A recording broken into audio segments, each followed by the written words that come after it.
Good morning and welcome.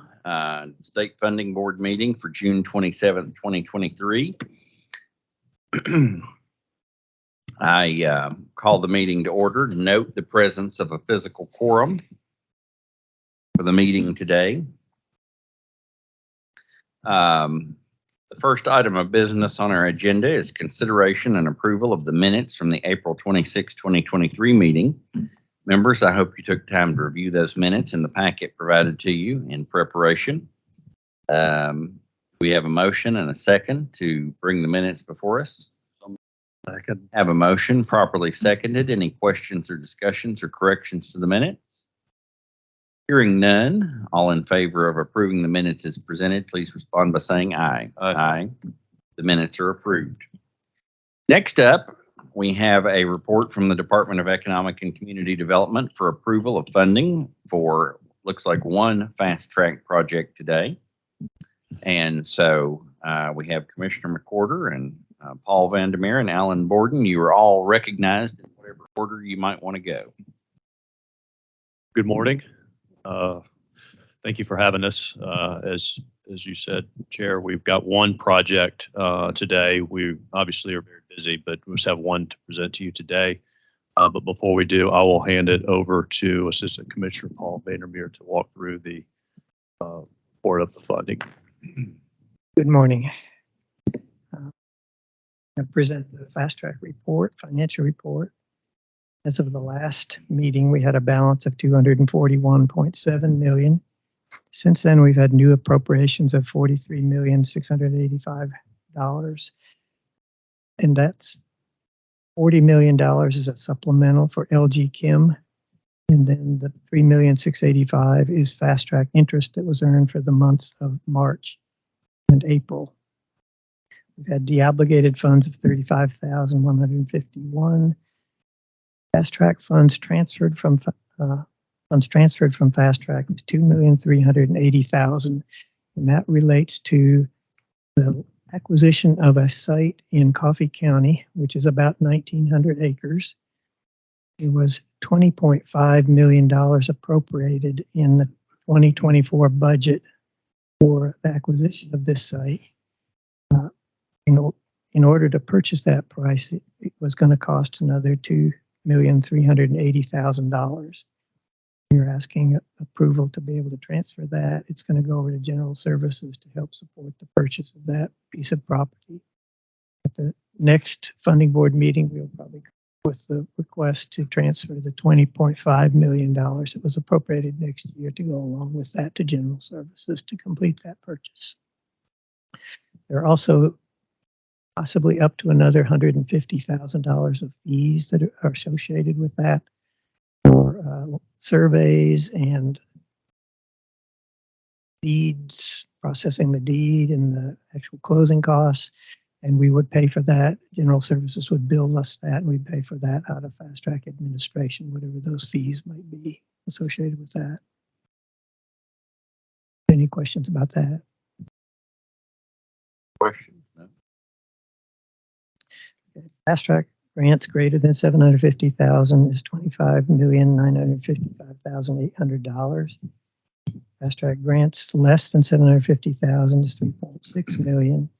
Fast track administration has been $362,477, leaving with a balance of $253.1 million, against which we have $254.4 million worth of commitments, leaving us with an uncommitted fast track balance of $1,235,640 negative at this point, which is 100.5% committed.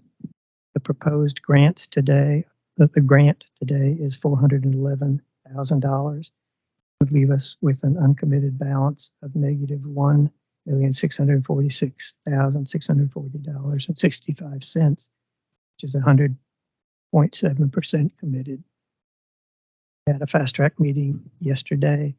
We recovered some money, so we will end the year positive as of June 30th, but right now we are negative.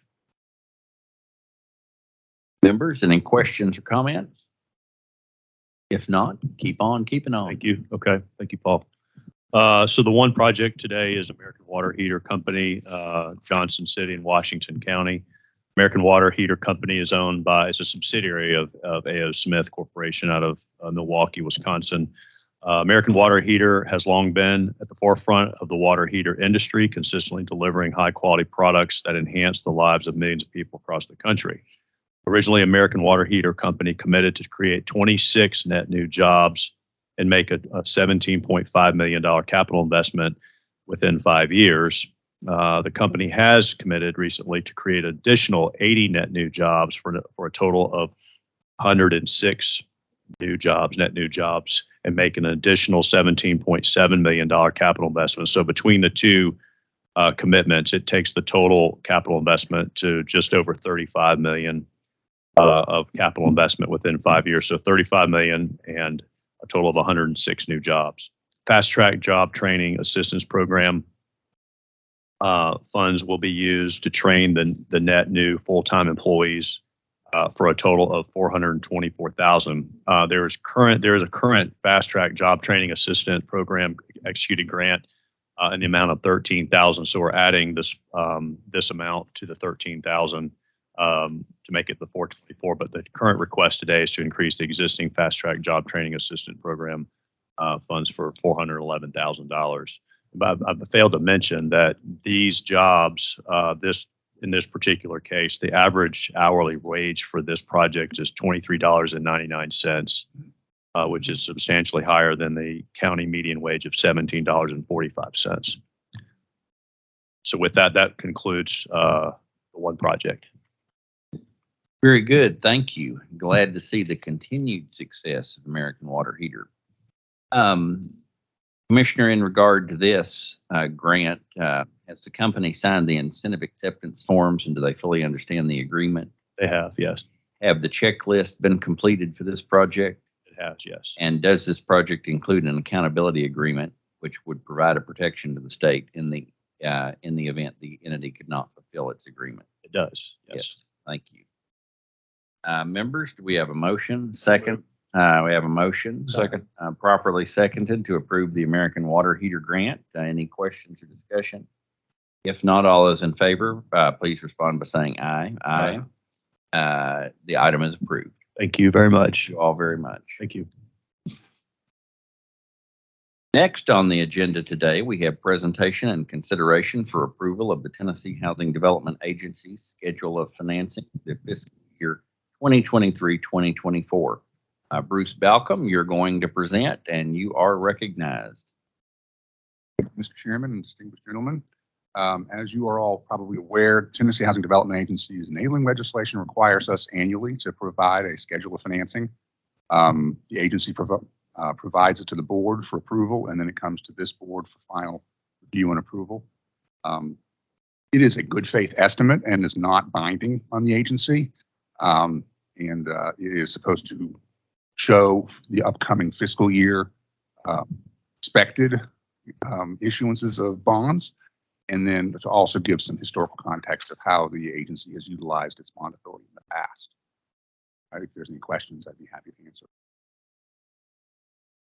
Members, you've heard the presentation and have the information that you were able to review. Any questions, comments, or a motion? We have a motion and a second to approve the schedule. Any questions or discussion? If not, all those in favor of approving the schedule, please respond by saying aye. Aye. Any opposed? The item is approved. Thank you.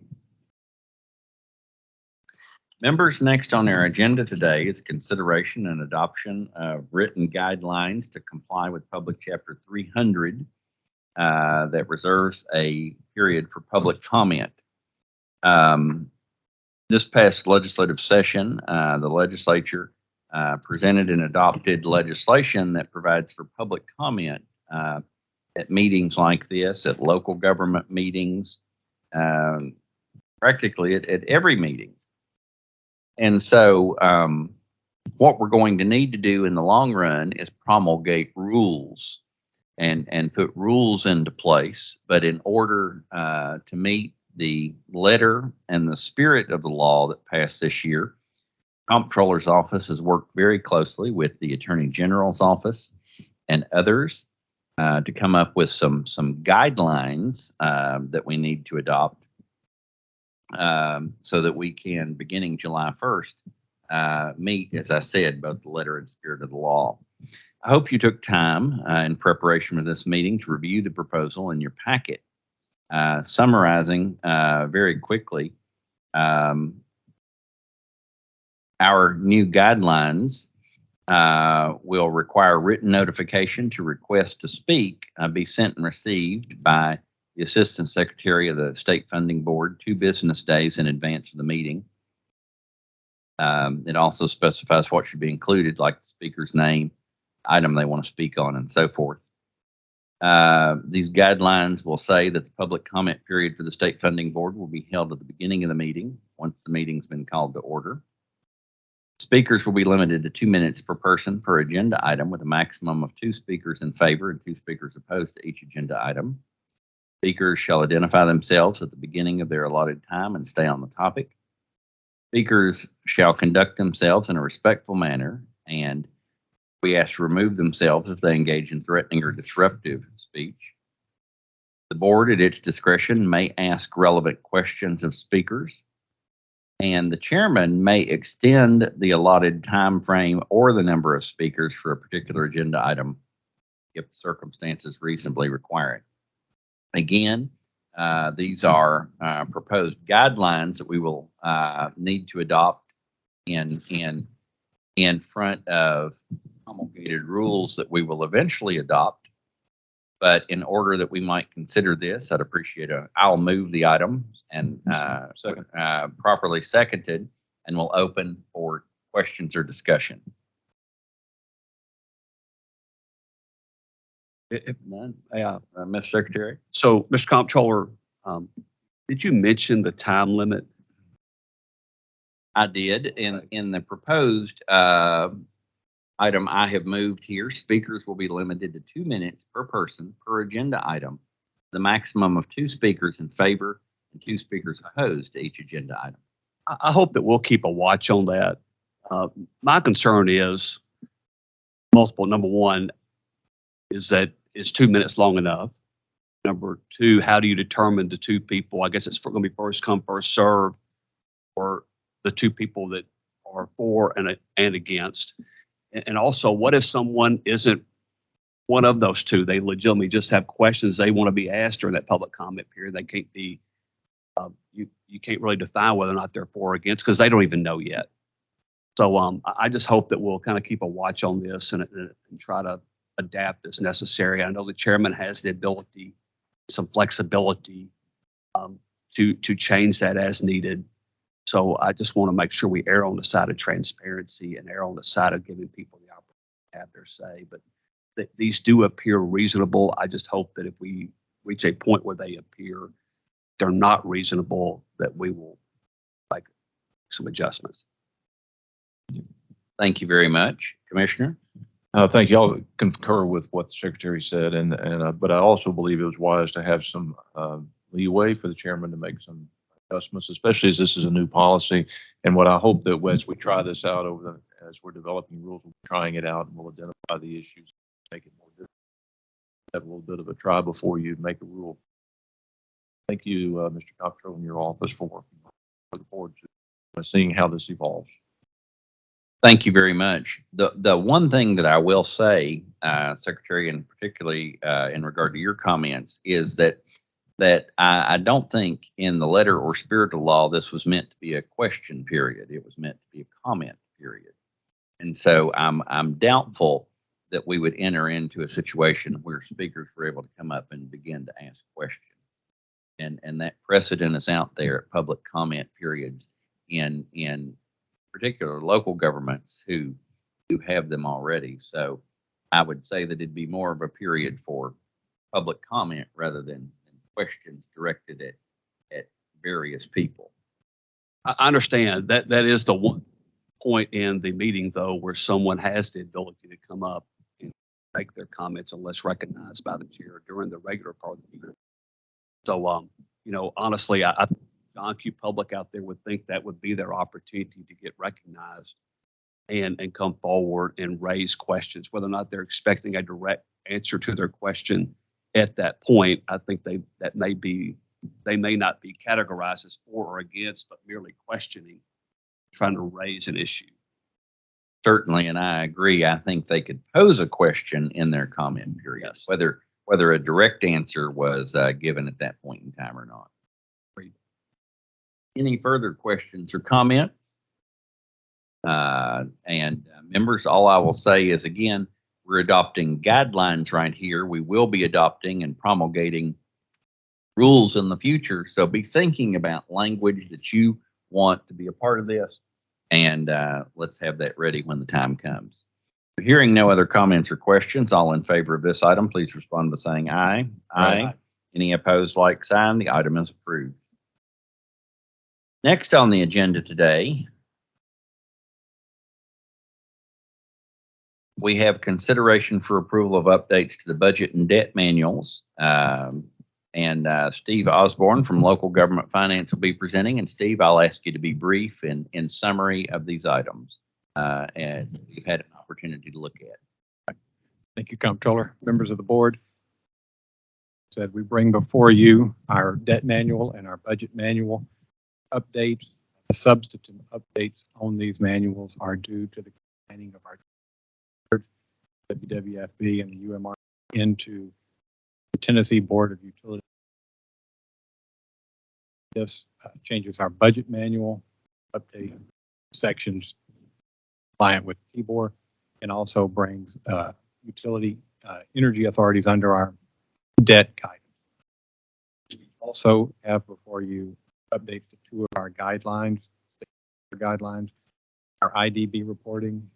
What we're doing is trying to bring this in line with two other reports the office puts out by bringing the due date to 120 days after the close of the fiscal year for everyone. Our balloon indebtedness report, moving a section added in 2016 that is no longer applicable to our oversight of balloon questions. Thank you very much. I'll move the item. Do we have a second? Second. What about any questions or discussions on the item to approve the manuals? If none, all those in favor of approval, please respond to saying aye. Aye. Any opposed, like sign. The item is approved.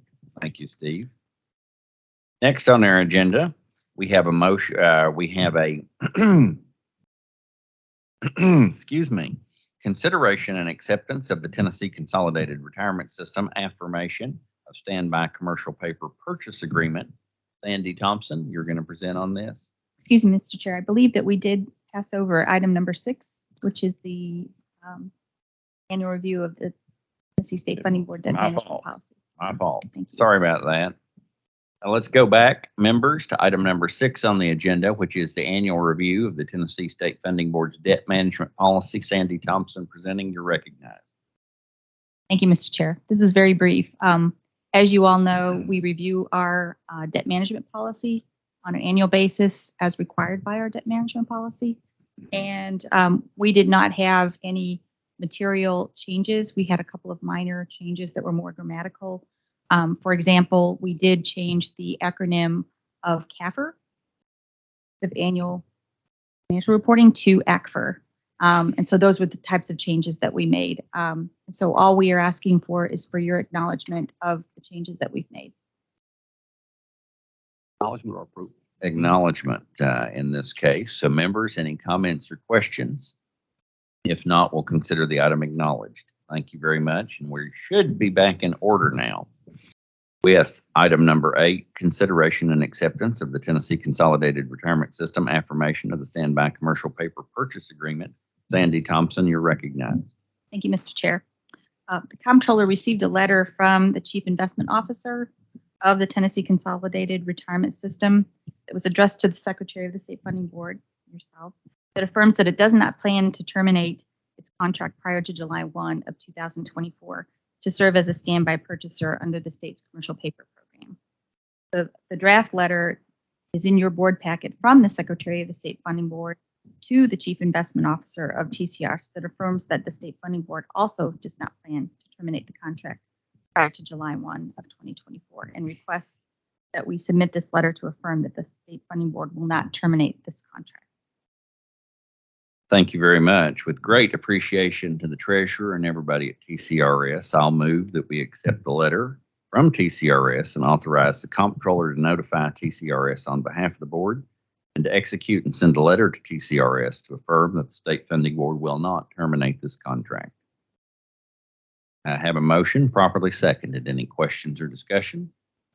Not all those in favor of the item, please respond by saying aye. Aye. Any opposed, like sign. The item is approved. Next, we have consideration for approval of a revised resolution authorizing and providing for the issuance and sale of general obligation bonds of the state of Tennessee. Sandy Thompson, you're recognized. Thank you, Mr. Chair. As you recall, we did present a resolution previously to authorize the issuance of GO bonds in the amount of $510 million, which included the $500 million that was to finance Dome Stadium for the Titans. And this was included in the 2022 bond bill. We are requesting an authorization to increase that amount to $575 million. And this will include an additional project that is now complete. It's been basically fully spent in commercial paper, and it's the West Tennessee mega site. So we would like to include that in this upcoming bond sale. Thank you very much for that description. I'll move the item. Is there a second? Second. We have the item moved and properly seconded. Any questions or discussion about this revision? If not, all those in favor of approval, respond by saying aye. Aye. Any opposed, like sign. The item is approved. Next on the agenda today, we have consideration for approval of the resolution certifying special revenues as required by TCA 99104B. Sandy Thompson, you're recognized. Thank you, Mr. Chair. The state has covenanted with its bondholders that it will not decrease the special tax revenues that have been pledged for the payment of principal and interest on its debt unless the State Funding Board certifies by resolution as required by 99104B the following. All payments due pursuant to statute have been made in full. The state is not in default in payment of any outstanding debt, and fees and taxes pledged pursuant to TCA 99104 will be sufficient to provide funds adequate to meet all payments required to be made by the State Funding Board. The resolution is included in your packet. Very good. Members, I hope you did take time to review that language that Sandy just described before the meeting. I will make a motion on the item. Do we have a second? Second. Motion properly seconded. Any questions or discussion? All those in favor of the item, please respond by saying aye. Aye. Any opposed, like sign. The item is approved. Next on the agenda, we have consideration and approval of a resolution allocating from the Debt Service Fund to the Capital Projects Fund $266,242.41 and the canceling of some authorized bonds. Sandy Thompson, you're recognized. Thank you, Mr. Chair. The state provided funding through our commercial paper program for the University of Memphis to purchase sites and existing structures in accordance with their master plan. University of Memphis has repaid the borrowing in the amount of the $266,242.51, and a like amount of GO bonds have been canceled. So this resolution cancels those bonds in that amount, and it will be effective June 27th today as the date of today's meeting. Very good. Thank you for that description. I'll move the item. Do we have a second? I have the item moved, properly seconded. Any questions or discussion? Not all those in favor of the item as described, please respond by saying aye. Aye. Any opposed, like sign. The item is approved. Moving on to item number 12, consideration for approval of a resolution allocating from the Debt Service Fund, Capital Projects Fund, $2,445.07 and the canceling of authorized bonds. Sandy, back to you. Thank you, Mr. Chair. This resolution cancels prior bond authorizations in the amount of $2,445.07. And these are funds that will not be required for debt service. So this is an authorization that will not be needed in the future. The resolution is effective as of today's date. Very good. Thank you for the description. I'll move the item. Do we have a second? Have the item moved, properly seconded. Any questions or discussion? If not, all those in favor of the item, please respond by saying aye. Aye. Any opposed, like sign. The item is approved.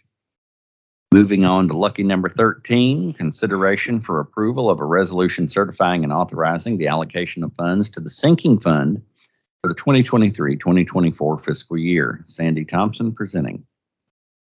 Thank you, Mr. Chair. This resolution certifies the amount of taxes and fees that will be deposited into the sinking fund in order to cover debt service expenses for fiscal year 2023-24. This resolution is effective July 1, 2023. Very good. Thank you for the description. I'll move the item. Do we have a second? Second. Have the item moved, properly seconded. Any questions or discussion? Not all those in favor of the item, please respond by saying aye. Aye. Any opposed, like sign. The item is approved. Item 14, consideration for approval of a resolution allocating funds to defray a portion of the cost of highway construction projects and canceling authorized bonds. Sandy Thompson, you're recognized. Thank you, Mr. Chair. This resolution cancels prior authorization of bonds for highway construction projects in the amount of $83,800,000. This resolution is effective July 1, 2023. Very good. Thank you for the description. I'll move the item. Do we have a second? Second. We have the item moved, properly seconded. Any questions or discussion? Not all those in favor of the item as described, please respond by saying aye. Aye. Any opposed, like sign. The item is approved. Item 15, consideration for approval of a resolution authorizing the issuance of general obligation bonds of the state of Tennessee. Sandy Thompson. Thank you, Mr. Chair. This resolution authorizes the issuance of GO bonds in the amount of $83,800,000 pursuant to the fiscal year 2023 bond bill. This resolution is effective July 1, 2024. As you recall, the state's current practice is to fund highway projects with cash, not issue bonds. So this authorization is utilized to facilitate contracts with highway construction. Very good. Thank you for that. I'll move the item. Do we have a second? Second. Item is moved, properly seconded. Any questions or discussion? If not, all in favor of the item, please respond by saying aye. Aye. Any opposed, like sign. The item is approved. Members, thank you very much for your attention today. This is always, this time of year, a more meaty, a lengthy meeting of the funding board. Appreciate the work today. Only thing left is a motion to adjourn. We have a motion to adjourn. Move to adjourn. Motion to adjourn, properly seconded, non-debatable. All those in favor of adjournment, please respond by saying aye. Aye. Any opposed, like sign. We are adjourned.